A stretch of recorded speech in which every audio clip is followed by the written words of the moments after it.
بسم اللہ الرحمن الرحیم۔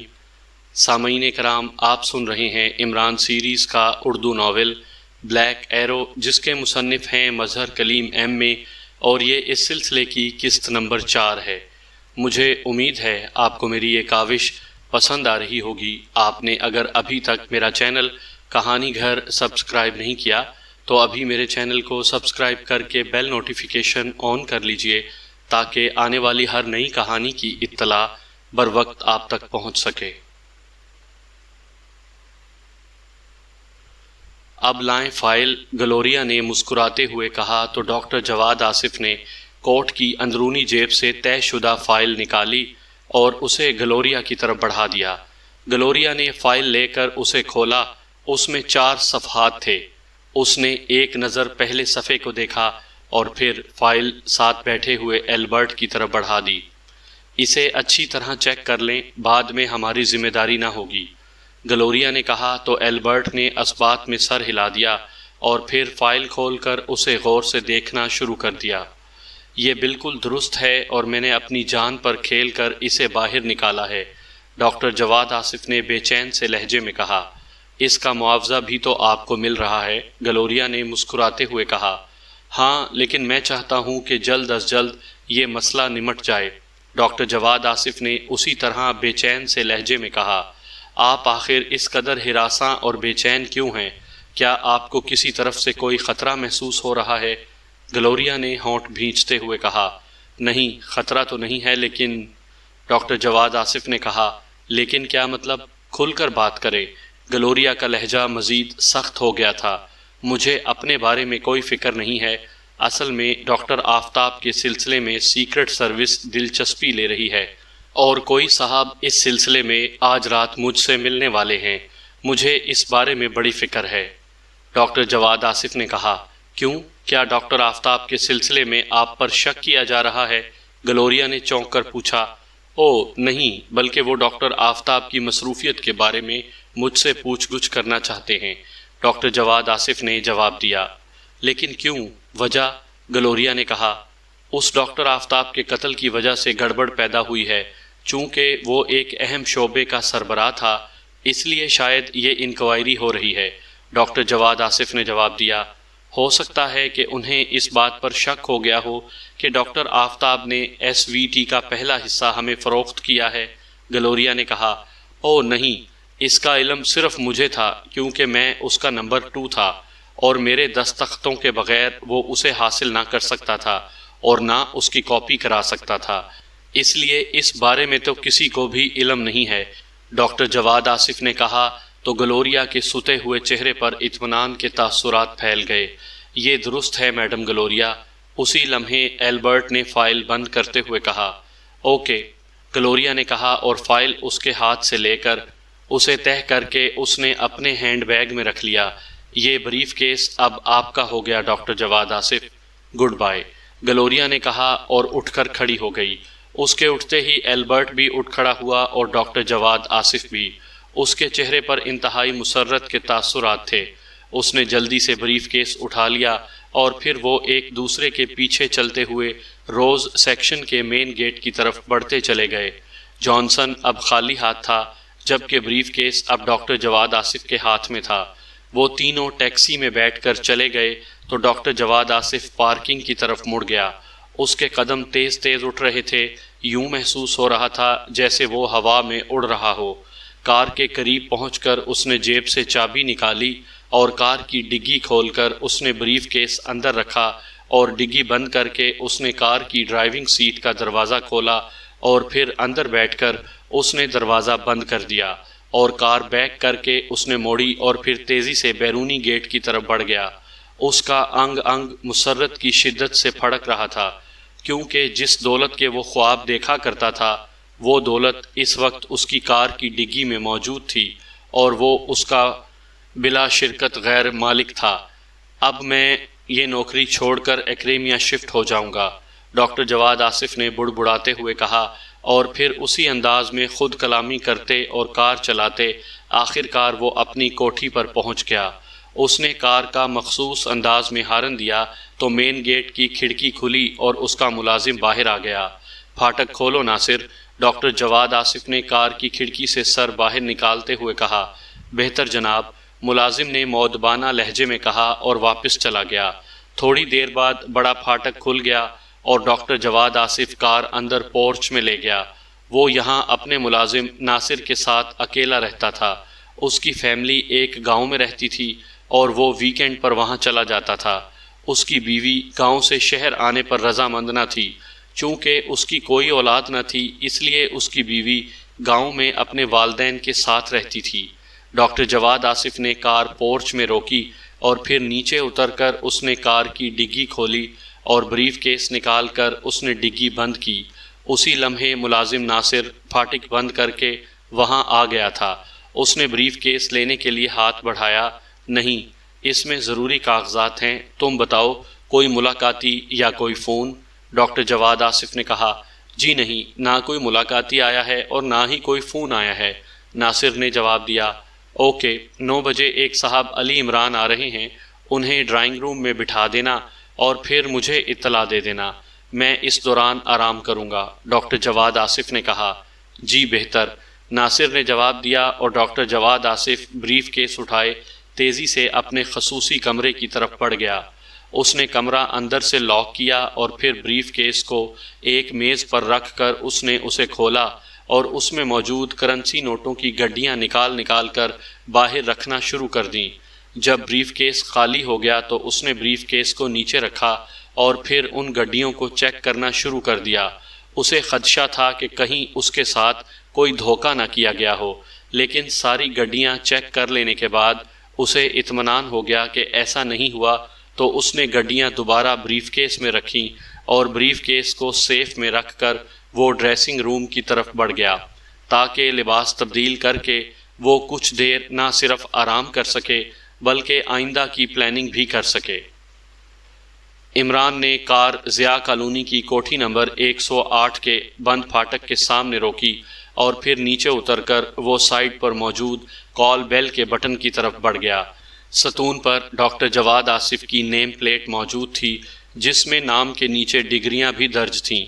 ان ڈگریوں کے مطابق ڈاکٹر جواد آصف نے واقعی کمپیوٹر انجینئرنگ میں ایک غیر ملکی یونیورسٹی سے ڈاکٹریٹ کی ڈگری حاصل کی تھی۔ اس نے کال بیل کے بٹن پر انگلی رکھ دی۔ چند لمحوں بعد چھوٹا پھاٹک کھلا اور ایک نوجوان باہر آ گیا۔ وہ اپنے لباس اور انداز سے ہی ملازم دکھائی دے رہا تھا۔ میرا نام علی عمران ہے اور مجھے ڈاکٹر صاحب نے ملاقات کا وقت دیا ہوا ہے۔ عمران نے مسکراتے ہوئے کہا، جی ہاں، میں پھاٹک کھولتا ہوں، آپ کار اندر لے آئیں، ملازم نے کہا اور واپس چلا گیا۔ عمران دوبارہ کار میں بیٹھ گیا۔ تھوڑی دیر بعد پھاٹک کھل گیا تو عمران کار اندر لے گیا۔ پورچ میں ایک کار پہلے سے موجود تھی۔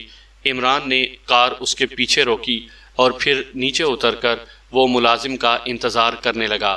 کیونکہ کوٹھی پر خاموشی طاری تھی اور ایسا لگتا تھا کہ یہاں ملازم کے علاوہ اور کوئی آدمی نہیں ہے، اچانک عمران کی نظریں پہلے سے کھڑی کار کی عقبی طرف نیچے فرش پر پڑے ہوئے کارڈ پر پڑیں جس کے ساتھ ٹیگ بھی موجود تھا۔ عمران بے اختیار چونک پڑا۔ آگے بڑھ کر اس نے وہ کارڈ اٹھا لیا۔ یہ ایئر سویڈن کا کارڈ تھا، سویڈن کی قومی ایئر کمپنی کا کارڈ۔ عمران کی پیشانی پر بے اختیار شکنیں سی ابھر آئیں۔ آئیے جناب۔ اسی لمحے عقب سے ملازم کی آواز سنائی دی تو عمران نے کارڈ جیب میں رکھ لیا اور پھر ملازم کے پیچھے چلتا ہوا وہ سائیڈ میں بنے ہوئے ایک چھوٹے سے ڈرائنگ روم میں پہنچ گیا۔ آپ تشریف رکھیں، میں صاحب کو آپ کی آمد کی اطلاع کرتا ہوں، ملازم نے کہا۔ تمہارا نام کیا ہے؟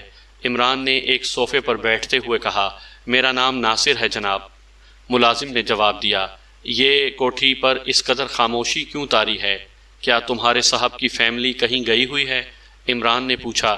جی، ان کی بیگم گاؤں میں رہتی ہیں اور صاحب خود یہاں رہتے ہیں اور ان کے ساتھ صرف میں یہاں رہتا ہوں، ناصر نے جواب دیا تو عمران نے اثبات میں سر ہلا دیا۔ ناصر باہر چلا گیا تو عمران نے جیب سے وہی سویڈن ایئر کمپنی کا کارڈ نکالا اور اسے غور سے دیکھنے لگا۔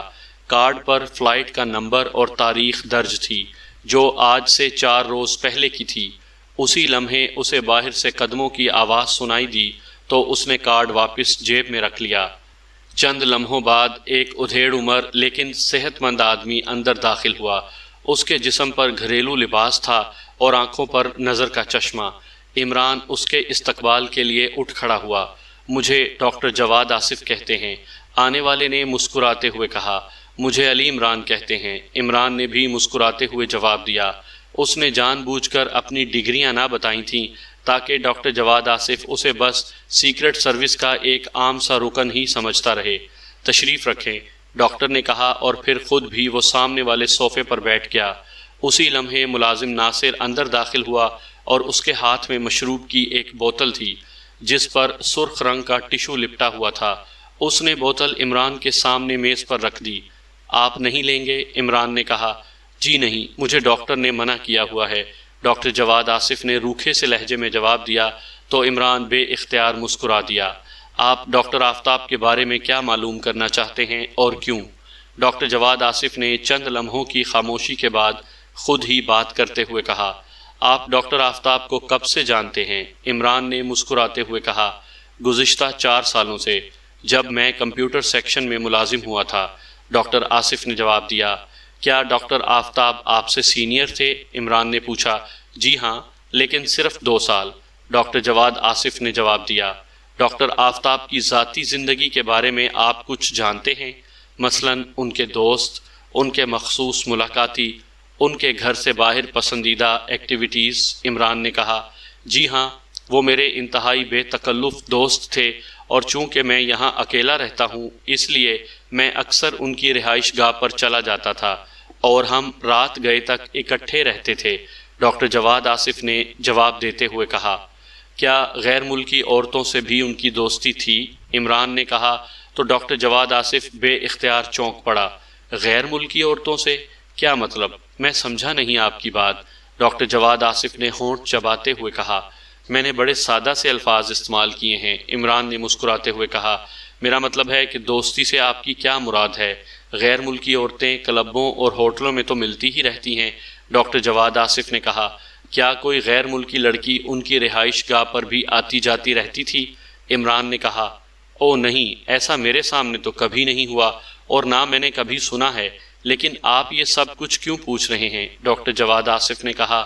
یہ بتائیں کہ ڈاکٹر آفتاب صاحب کبھی سویڈن گئے ہیں؟ عمران نے اس کے سوال کو نظر انداز کرتے ہوئے کہا۔ سویڈن؟ نہیں، میرا خیال ہے کہ کبھی نہیں، البتہ میں اور وہ کئی بار ایکریمیا جا چکے ہیں، وزارت کی طرف سے، ڈاکٹر جواد آصف نے کہا۔ آپ بھی کبھی سویڈن گئے ہیں؟ عمران نے پوچھا۔ جی نہیں، میں نے صرف اس ملک کا نام سنا ہوا ہے، ڈاکٹر جواد آصف نے اس بار قدرے پریشان سے لہجے میں جواب دیا۔ آپ آخری بار غیر ملکی سفر پر کب گئے تھے؟ عمران نے پوچھا۔ جی 4 ماہ پہلے گیا تھا، لیکن آپ یہ سب کچھ کیوں پوچھ رہے ہیں؟ ڈاکٹر جواد آصف نے اس بار قدرے غصیلے لہجے میں کہا۔ آپ کا کوئی دوست جو حال ہی میں غیر ملک سے آیا ہو اور وہ یہاں کوٹھی میں بھی آیا ہو؟ عمران نے ایک بار پھر اس کے سوال کو نظر انداز کرتے ہوئے کہا۔ نہیں، لیکن آپ پوچھنا کیا چاہتے ہیں؟ ڈاکٹر جواد آصف نے اس بار قدرے غصیلے لہجے میں کہا۔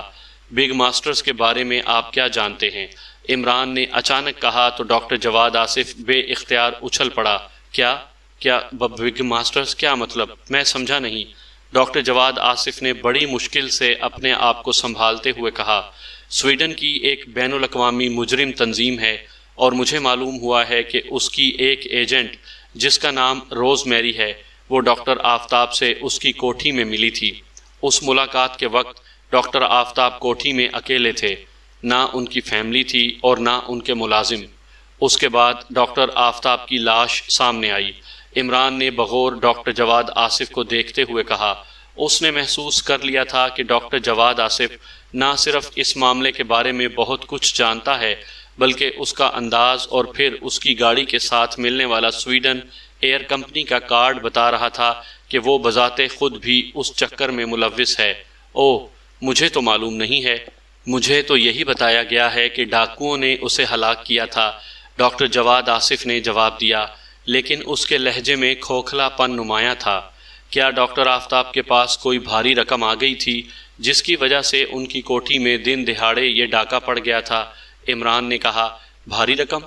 نہیں، وہ تو رقم کے معاملے میں ہمیشہ پریشان رہتا تھا، ڈاکٹر جواد آصف نے اس بار سنبھلے ہوئے لہجے میں کہا۔ کیوں؟ میرا تو خیال ہے کہ جس عہدے پر وہ تھا اس میں بڑی اچھی تنخواہ اور مراعات وغیرہ ملتی ہیں، آپ بھی اب اس عہدے پر ہیں۔ عمران نے کہا، وہ جوا کھیلنے کا عادی تھا اور بدقسمتی سے بہت کم جیتتا تھا۔ ڈاکٹر جواد آصف نے چند لمحے رک کر جواب دیا تو عمران بے اختیار چونک پڑا۔ یہ اس کے لیے واقعی نئی بات تھی۔ کہاں کھیلتا تھا؟ عمران نے پوچھا۔ مختلف کلبوں میں، ڈاکٹر جواد آصف نے جواب دیا۔ آپ بھی اس دوران اس کے ساتھ رہتے تھے؟ عمران نے کہا۔ نہیں، مجھے یہ شوق نہیں ہے، ڈاکٹر جواد آصف نے جواب دیا۔ آپ کی مالی پوزیشن کیا ہے؟ عمران نے کہا۔ کیوں؟ آپ کیوں پوچھ رہے ہیں عمران صاحب؟ میری تو سمجھ میں نہیں آ رہا کہ آخر آپ کسی تھانے دار کے انداز میں کیوں ایسی پوچھ گچھ کر رہے ہیں؟ ڈاکٹر جواد آصف نے کہا۔ آپ کو ڈاکٹر بشارت صاحب نے میرے بارے میں کیا بتایا تھا؟ عمران نے مسکراتے ہوئے پوچھا۔ انہوں نے کہا تھا کہ آپ پاک ایشیا سیکرٹ سروس کے چیف کے نمائندہ خصوصی ہیں اور چیف کے اختیارات صدر مملکت سے بھی زیادہ ہیں، اور آپ مجھ سے ڈاکٹر آفتاب کے بارے میں معلومات حاصل کرنا چاہتے ہیں۔ ڈاکٹر جواد آصف نے جواب دیا۔ یہ بتائیں کہ ڈاکٹر آفتاب اگر کسی غیر ملکی تنظیم سے بھاری رقم حاصل کرنا چاہتا تھا تو اس کے بدلے میں اسے کیا دے سکتا تھا؟ عمران نے کہا۔ بدلے میں؟ کیا مطلب؟ بدلے میں کیا دے سکتا تھا؟ میں سمجھا نہیں، ڈاکٹر جواد آصف نے گڑبڑائے ہوئے لہجے میں کہا۔ ڈاکٹر جواد آصف، آپ بھی اور ڈاکٹر آفتاب بھی انتہائی اعلیٰ تعلیم یافتہ لوگ ہیں اور انتہائی ذمہ دار عہدوں پر فائز ہیں اور انتہائی حساس اہمیت کی وزارت میں کام کرتے ہیں۔ یہ بات تو طے ہے کہ بگ ماسٹرز نامی تنظیم نے ڈاکٹر آفتاب سے کوئی سودا کیا جس کے عوض اسے 10 لاکھ ڈالرز دیے جانے تھے، اور ڈاکٹر آفتاب نے اس تنظیم سے گارنٹی کارڈ طلب کیا جسے ایکریمیا میں کیش کرایا جا سکتا تھا، لیکن اس تنظیم نے کارڈ دینے کے بجائے اسے گولی مار دی۔ اس کا مطلب ہے کہ انہوں نے کوئی فارمولا، کوئی پروجیکٹ یا کوئی بھی ایسی چیز انہیں دی ہے جس کے عوض وہ 10 لاکھ ڈالر ادا کرنے پر تیار ہو گئے تھے۔ آپ مجھے بتائیں کہ ایسی کیا چیز ہو سکتی ہے؟ عمران نے انتہائی خشک لہجے میں کہا۔ اب میں کیا بتا سکتا ہوں؟ میرے خیال میں ڈاکٹر آفتاب کے پاس ایسی کوئی چیز نہیں تھی۔ ڈاکٹر جواد آصف نے چند لمحے خاموش رہنے کے بعد کہا۔ آپ میرے آنے سے کتنی دیر پہلے واپس آئے ہیں؟ عمران نے پوچھا۔ 2 گھنٹے پہلے آیا ہوں۔ کیوں؟ ڈاکٹر جواد آصف نے چونک کر پوچھا۔ آپ نے فون پر بتایا تھا کہ کوئی فیملی فنکشن ہے، کیا اس فنکشن میں آپ کے عزیز غیر ملک سے بھی آئے ہوئے تھے؟ عمران نے کہا۔ عزیز غیر ملک سے؟ نہیں، وہ ایک نجی سا فنکشن تھا۔ میرا خیال تھا کہ شاید وہاں دیر ہو جائے، لیکن میں جلدی فارغ ہو گیا اس لیے واپس آ گیا، ڈاکٹر جواد آصف نے جواب دیا۔ اس سلسلے میں آپ کو ایئرپورٹ بھی جانا پڑا تھا؟ عمران نے پوچھا۔ جی نہیں، ڈاکٹر جواد آصف نے جواب دیا۔ اوکے، آپ کا بہت وقت لیا ہے میں نے، اب اجازت دیں، عمران نے اٹھتے ہوئے کہا تو ڈاکٹر جواد آصف بھی اٹھ کھڑا ہوا۔ اس کے چہرے پر یک لخت انتہائی اطمینان کے تاثرات ابھر آئے تھے۔ پھر وہ عمران کو چھوڑنے اس کی کار تک آیا۔ ملازم نے پھاٹک کھولا تو عمران اپنی کار باہر لے آیا، لیکن دور جانے کے بجائے اس نے کار نزدیک ہی ایک سائیڈ روڈ پر روکی اور پھر سائیڈ سیٹ اٹھا کر اس کے نیچے موجود باکس میں سے بے ہوش کر دینے والی گیس کا پسٹل اور اس کا اینٹی اٹھا کر جیب میں رکھا اور پھر کار سے باہر آ گیا۔ اس نے کار کا دروازہ لاک کیا اور پھر اسے بند کر کے وہ دوبارہ ڈاکٹر جواد آصف کی کوٹھی کی طرف بڑھ گیا۔ اس نے کوٹھی میں بے ہوش کر دینے والی گیس فائر کرنے کا فیصلہ کر لیا تھا۔ اس کا ارادہ تھا کہ وہ کوٹھی کی تفصیلی تلاشی لے، کیونکہ اس سویڈن ایئر کمپنی کے کارڈ اور ڈاکٹر جواد آصف کے رد عمل نے اسے بری طرح مشکوک کر دیا تھا۔ ایک بار تو اسے خیال آیا تھا کہ وہ ڈاکٹر جواد آصف اور اس کے ملازم کو ویسے ہی بے ہوش کر کے کوٹھی کی تلاشی لے، لیکن پھر اس نے یہ ارادہ اس لیے ترک کر دیا تھا کہ اگر کوٹھی سے کوئی مشکوک چیز برآمد نہ ہوئی تو پھر اس کا یہ اقدام غیر معمولی حیثیت اختیار کر جاتا، جبکہ گیس سے بے ہوش ہونے کے بعد جب انہیں خود بخود ہوش آتا تو وہ یہ نہ سمجھ سکتے کہ ایسا عمران نے کیا ہوگا۔ عمران نے کوٹھی کی سائیڈ گلی میں پہنچ کر جیب سے گیس پسٹل نکالا اور اس کا رخ کوٹھی کی طرف کر کے اس نے ٹریگر دبا دیا۔ سٹک سٹک کی آواز کے ساتھ ہی یکے بعد دیگرے 4 کیپسول پسٹل سے نکل کر کوٹھی کے اندر جا گرے۔ عمران نے پسٹل واپس جیب میں ڈالا اور آگے بڑھتا چلا گیا۔ عقبی طرف ایک تنگ سی گلی تھی جس میں کوٹھیوں کے عقب تھے۔ کوٹھی کی چار دیواری کچھ زیادہ اونچی نہ تھی، اس لیے عمران کو اطمینان تھا کہ وہ آسانی سے اندر داخل ہو سکے گا، لیکن وہ تقریباً 5 منٹ تک گلی میں ہی موجود رہا تاکہ اندر فائر ہونے والی گیس کے اثرات ختم ہو سکیں۔ 5 منٹ بعد عمران نے اچھل کر چار دیواری پر دونوں ہاتھ رکھے اور ایک جھٹکے میں وہ دیوار پر چڑھ کر اندر کود گیا۔ اسے چونکہ معلوم تھا کہ اندر موجود ڈاکٹر جواد آصف اور اس کا ملازم دونوں بے ہوش پڑے ہوئے ہوں گے، اس لیے وہ اطمینان بھرے انداز میں سائیڈ راہداری سے ہوتا ہوا سامنے کی سمت پہنچ گیا۔ پورچ میں کار ویسے ہی موجود تھی۔ عمران کوٹھی میں داخل ہوا اور پھر اس نے ملازم ناصر کو ایک کمرے میں کرسی پر بے ہوش پڑے ہوئے چیک کر لیا۔ وہ کرسی پر اس انداز میں بیٹھا ہوا تھا جیسے آرام کر رہا ہو، اور اس حالت میں ہی وہ بے ہوش ہو گیا تھا، اس لیے نیچے گرنے سے محفوظ رہا تھا۔ عمران آگے بڑھا اور پھر اس نے وہ کمرہ تلاش کر لیا جس میں ڈاکٹر جواد آصف موجود تھا۔ یہ بیڈ روم تھا، لیکن ڈاکٹر جواد آصف بیڈ کے بجائے ایک صوفہ نما کرسی پر بے ہوشی کے عالم میں موجود تھا۔ البتہ اس کے سامنے میز پر ایک بریف کیس پڑا ہوا تھا، اور عمران اس بریف کیس کو دیکھ کر چونک پڑا، کیونکہ بریف کیس پر جس کمپنی کا سٹیکر موجود تھا وہ کمپنی غیر ملکی تھی۔ عمران نے آگے بڑھ کر اس سٹیکر کو غور سے دیکھا تو اس کے منہ سے بے اختیار ایک طویل سانس نکل گیا، کیونکہ کمپنی کے نام کے نیچے سویڈن کا نام بھی موجود تھا۔ عمران نے بریف کیس کھولا تو وہ بے اختیار ایک قدم پیچھے ہٹ گیا۔ بریف کیس میں غیر ملکی کرنسی کی گڈیاں بھری ہوئی تھیں۔ عمران نے ایک گڈی اٹھائی اور اس پر موجود چٹ پر بینک کا نام پڑھا تو اس کے ہونٹ بھیج گئے، کیونکہ یہ بینک بھی سویڈش تھا۔ البتہ اس کی ایک شاخ یہاں دارالحکومت میں بھی تھی، اور اس چٹ پر اسی شاخ کا نام اور پتہ درج تھا۔ عمران نے بریف کیس بند کیا اور پھر اس نے اس کمرے کی تلاشی لینا شروع کر دی، لیکن اس بریف کیس کے علاوہ کمرے میں اور کوئی مشکوک چیز موجود نہ تھی۔ عمران نے اس کمرے کے علاوہ کوٹھی کے ہر کمرے کی تفصیل سے تلاشی لے ڈالی، لیکن کوئی ایسی چیز نہ مل سکی جس سے اسے کوئی مدد مل سکتی۔ پھر اس نے اسٹور سے رسی کا بنڈل اٹھایا اور واپس ڈاکٹر جواد آصف کے بیڈ روم میں پہنچ کر اس نے رسی کی مدد سے ڈاکٹر جواد آصف کو کرسی پر باندھ دیا۔ اس کے بعد اس نے جیب سے اینٹی گیس کی شیشی نکالی اور اس کا ڈھکن ہٹا کر اس نے شیشی ڈاکٹر جواد آصف کی ناک سے لگا دی۔ چند لمحوں بعد اس نے شیشی ہٹائی، اس کا ڈھکن لگا کر اس نے جیب میں ڈال کر بریف کیس والی میز بریف کیس سمیت اٹھا کر ایک سائیڈ پر رکھی، اور دوسری کرسی اٹھا کر اس نے ڈاکٹر جواد آصف کے سامنے رکھی اور اس پر خود بیٹھ گیا۔ اس کے ساتھ ہی اس نے جیب سے مشین پسٹل نکال کر ہاتھ میں لے لیا۔ اسی لمحے ڈاکٹر جواد آصف کے جسم میں حرکت کے تاثرات نمودار ہونے شروع ہو گئے، اور پھر تھوڑی دیر بعد اس نے کراہتے ہوئے آنکھیں کھول دیں۔ اس کے ساتھ ہی اس نے لاشعوری طور پر اٹھنے کی کوشش کی، لیکن ظاہر ہے بندھا ہونے کی وجہ سے وہ صرف کس مسا کر ہی رہ گیا۔ یہ کیا مطلب؟ یہ تم مجھے کس نے باندھا ہے؟ کیا مطلب؟ پوری طرح ہوش میں آتے ہی ڈاکٹر جواد آصف نے تقریباً چیختے ہوئے اور انتہائی حیرت بھرے لہجے میں کہا، یہ بریف کیس تمہیں نظر آ رہا ہے نا؟ اس میں غیر ملکی کرنسی بڑی بھاری مالیت میں موجود ہے، اور یہ بریف کیس اور اس میں موجود کرنسی تم نے بگ ماسٹرز سے حاصل کی ہے۔ اب تم بتاؤ گے کہ اس کے بدلے میں تم نے انہیں کیا دیا ہے؟ عمران نے انتہائی خشک لہجے میں کہا، کیا کہہ رہے ہو؟ کون سا بریف کیس؟ کون سی غیر ملکی کرنسی؟ کیا مطلب؟ ڈاکٹر جواد آصف نے چونک کر کہا، سنو ڈاکٹر جواد آصف، مجھے تمہاری کار کی ڈگی کے پیچھے زمین پر پڑا ہوا ایک کارڈ ملا ہے جس پر سویڈش ایئر کمپنی کا نام بھی درج تھا، اور اس پر 4 روز پہلے کی تاریخ بھی درج تھی۔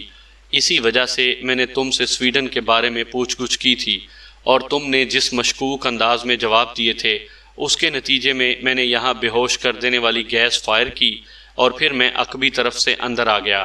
یہاں بریف کیس مجھے نظر آ گیا۔ وہ چٹ لازماً اس بریف کیس کے ساتھ لگی ہوئی ہوگی جو گر گئی۔ تمہارا ملازم بے ہوش پڑا ہوا ہے، اور اب یہاں تمہاری چیخیں سننے والا کوئی نہیں ہے، اس لیے اگر تم زندگی بچانا چاہتے ہو تو سب کچھ خود ہی تفصیل سے بتا دو۔ عمران کا لہجہ بے حد خشک تھا۔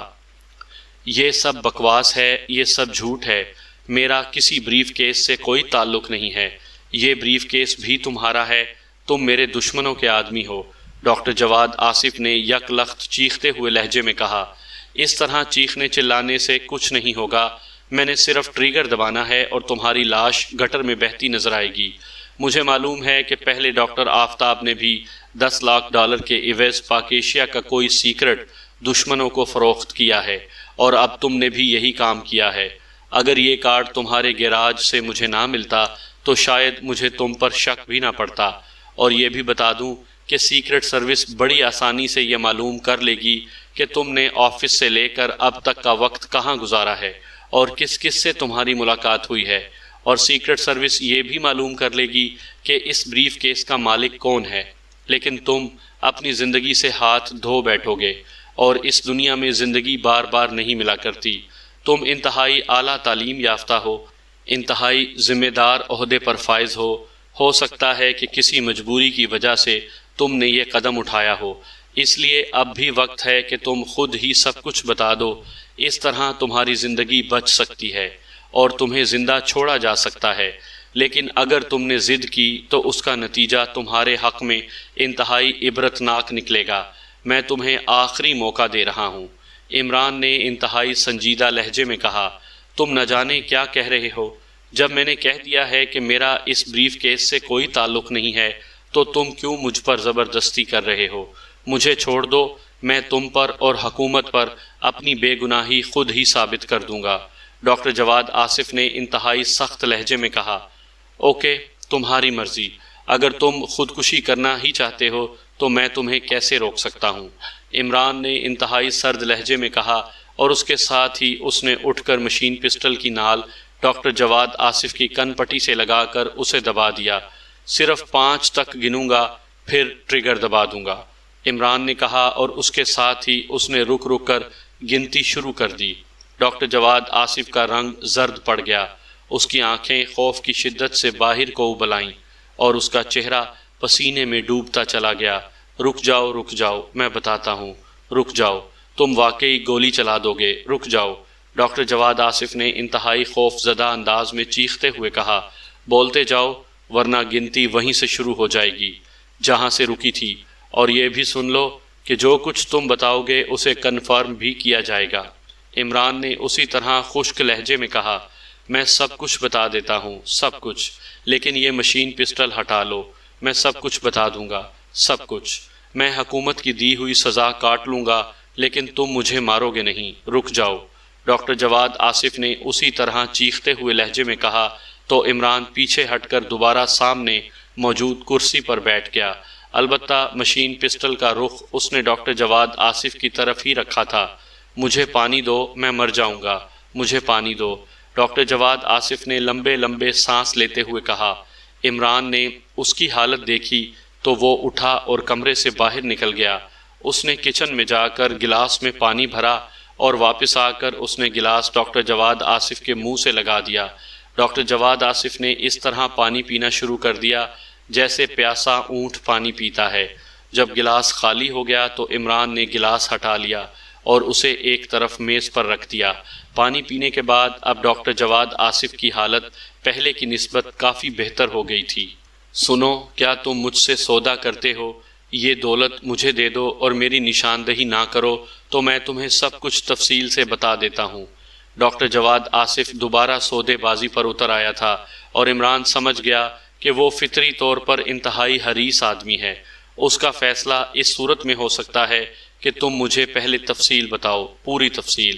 عمران نے خشک لہجے میں کہا، پلیز وعدہ کرو۔ چلو ایسا ہے کہ آدھی دولت تم لے لو اور آدھی مجھے دے دینا۔ ڈاکٹر جواد آصف نے بڑے خوشامدانہ لہجے میں کہا، وقت ضائع مت کرو ڈاکٹر، اس سے پہلے کہ جو کچھ تم نے کسی کے حوالے کیا ہے وہ ملک سے باہر جا سکے تم مجھے تفصیل بتا دو۔ عمران نے انتہائی سرد لہجے میں کہا، پہلے تم وعدہ کرو۔ ڈاکٹر جواد آصف اپنی بات پر اڑ گیا، وعدہ کہ اگر تم سب کچھ سچ سچ بتا دو تو یہ بریف کیس یہیں رہے گا۔ عمران نے کہا تو ڈاکٹر جواد آصف کے چہرے پر یک لخت انتہائی مسرت کے تاثرات ابھر آئے۔ شکریہ، میں بتاتا ہوں۔ ڈاکٹر آفتاب اور میں دونوں گہرے دوست تھے۔ میں ڈاکٹر آفتاب کا اسسٹنٹ بھی تھا اور اس کا دوست بھی۔ ڈاکٹر آفتاب وزارت دفاع کے کمپیوٹر سیکشن کا انچارج تھا، کمپیوٹر سیکشن میں ہونے کی وجہ سے ہمیں وزارت دفاع کے اہم رازوں سے واقفیت رہتی تھی۔ ایک روز ڈاکٹر آفتاب نے مجھے بتایا کہ ایک غیر ملکی پارٹی اس سے ایک اہم راز حاصل کرنا چاہتی ہے اور اس کے عوض وہ کثیر دولت دینے پر تیار ہے۔ وہ مجھے آدھی دولت دینے پر تیار تھا کیونکہ میری آمادگی کے بغیر وہ یہ راز کاغذ پر نہ لے سکتا تھا۔ وہ چونکہ جوا کھیلنے کا عادی تھا اور اس نے ایکریمیا میں کسی سینڈیکیٹ سے بھاری رقم ادھار لے رکھی تھی، اس لیے وہ یہ دولت حاصل کرنا چاہتا تھا۔ میں آمادہ ہو گیا اور پھر میں نے وہ راز کمپیوٹر میموری سے کاغذ پر منتقل کیا اور پھر یہ فائل ڈاکٹر آفتاب کے حوالے کر دی تھی، لیکن پھر اطلاع ملی کہ ڈاکٹر آفتاب کو ہلاک کر دیا گیا ہے اور وہ فائل بھی غائب ہے، لیکن میں مطمئن تھا کہ جنہوں نے یہ فائل حاصل کی ہے وہ لازماً اس کا دوسرا حصہ حاصل کرنے کے لیے دوبارہ رابطہ کریں گے۔